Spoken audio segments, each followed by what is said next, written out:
நம் ஆண்டவர் இயேசு கிறிஸ்துவின் நாமத்தினால் மகிழ்ச்சியும் சமாதானமும் நம் அனைவரோடும் இருப்பதாக.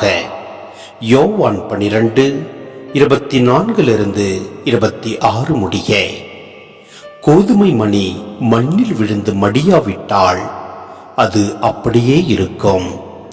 அது மடிந்தால்தான் மிகுந்த விளைச்சலை அளிக்கும் என உறுதியாக உங்களுக்கு சொல்கிறேன்.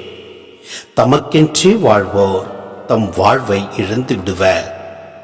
இவ்வுலகில் தம் வாழ்வை பொருட்டாக கருதாதோர் நிலை வாழ்வுக்கு தம்மை உரியவராக்குவர். எனக்கு தொண்டு செய்வோர் என்னை பின்பற்றட்டும்.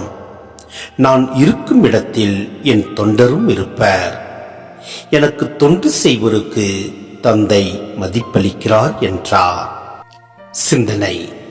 இயேசுவில் பிரியமான சகோதர சகோதரிகளே, இன்றைய வசனமானது இயேசுவின் தியாகத்தையும் சுயநலமற்ற அன்பையும் ஆன்மீக வளர்ச்சியும் குறிக்கும் ஒரு ஆழமான மறைவுரையாகும்.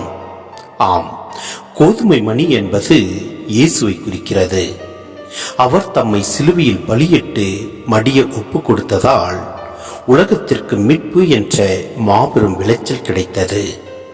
விதை தன்னை மறைத்துக் கொண்டு அழியும் போதுதான் அங்கு புதிய உயிர் துளிக்கிறது. துன்பங்களையும் இழப்புகளையும் தாங்கும் அன்பு உண்மையான பலனை தரும். மனிதன் தன் அகந்தையை விடுத்து தன் சொந்த விருப்பங்களை சாவடிக்க வேண்டும். அப்போதுதான் அவனுக்குள் இறைவனின் அருள் பெருக்கெடுக்கும். தனித்து இருப்பதை விட தன்னை அர்ப்பணித்து பிறருக்கு பயன்படும் வாழ்க்கை மிகுந்த பலன்களை கொண்டு வரும். எனவே தனக்குள் இருக்கும் அகந்தியை விடுத்து நம் ஆண்டவரில் நிலைத்து நிற்போம். எல்லாம் வல்ல இறைவன் நம்மை நிறைவாய் ஆசீர்வதிப்பார். ஆமென்.